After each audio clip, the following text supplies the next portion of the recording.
Assalamualaikum warahmatullahi wabarakatuh. Perkenalkan, nama saya Niti Lianti dari kelas MN22G. Di sini saya akan menjelaskan tentang balance scorecard.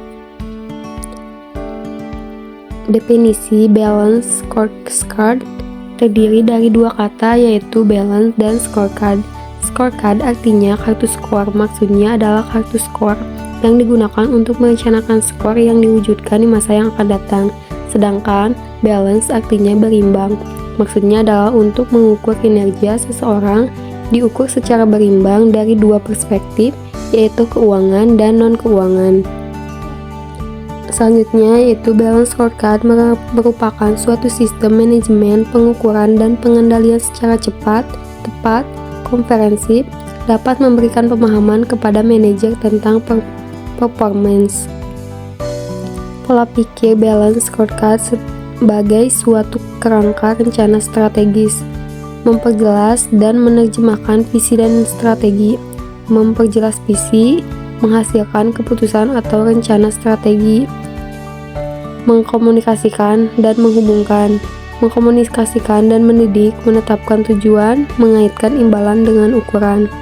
Yang selanjutnya umpan balik dan pembelajaran strategis, mengartikulasikan visi bersama, memberikan umpan balik strategis, dan memfasilitasi tinjauan ulang dan pembelajaran strategis.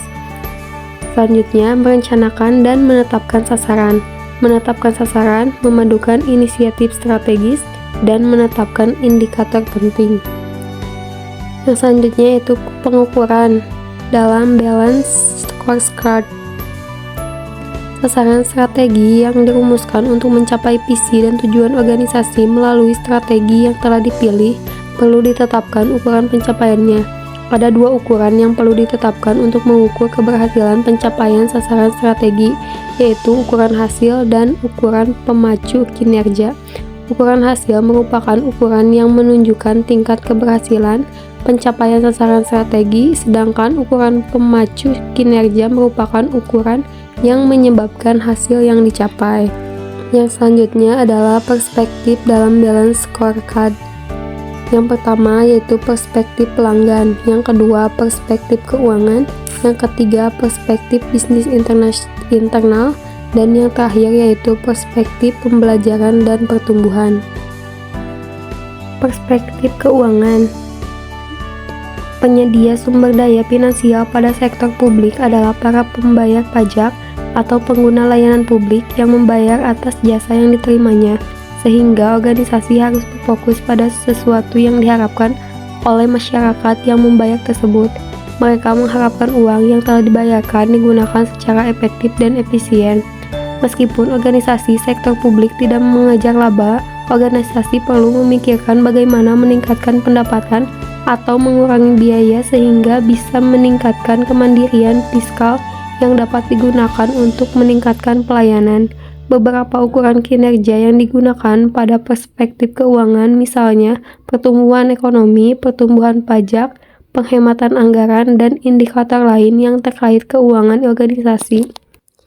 Yang selanjutnya yaitu perspektif pelanggan. Pada perspektif pelanggan, organisasi sektor publik difokuskan untuk memenuhi kebutuhan masyarakat melalui penyediaan barang dan pelayanan publik yang berkualitas dengan harga yang terjangkau. Menurut Chatham, Parasuraman, dan Berry dalam Ridwan 2007 terdapat 5 dimensi penentuan kualitas layanan yang dinamakan konsep SEPQUAL.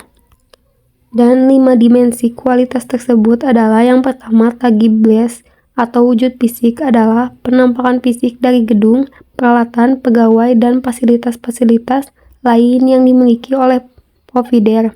Yang kedua, reliability atau kehandalan adalah kemampuan untuk menyelenggarakan pelayanan yang dijanjikan secara akurat.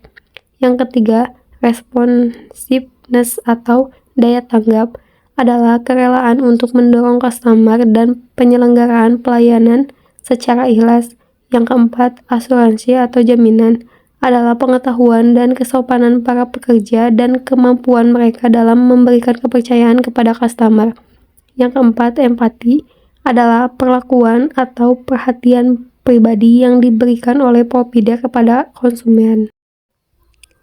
Yang selanjutnya adalah perspektif proses bisnis internal. Perspektif proses bisnis internal pada organisasi yaitu membangun keunggulan organisasi melalui perbaikan proses internal organisasi secara berkelanjutan. Tujuan dalam perspektif ini adalah peningkatan proses layanan, perbaikan siklus layanan, peningkatan kapasitas infrastruktur, dan pemutahiran teknologi. Yang selanjutnya adalah perspektif pembelajaran dan pertumbuhan. Perspektif pembelajaran dan pertumbuhan dalam organisasi untuk melakukan perbaikan dan menambah nilai bagi pelanggan dan stakeholder-nya.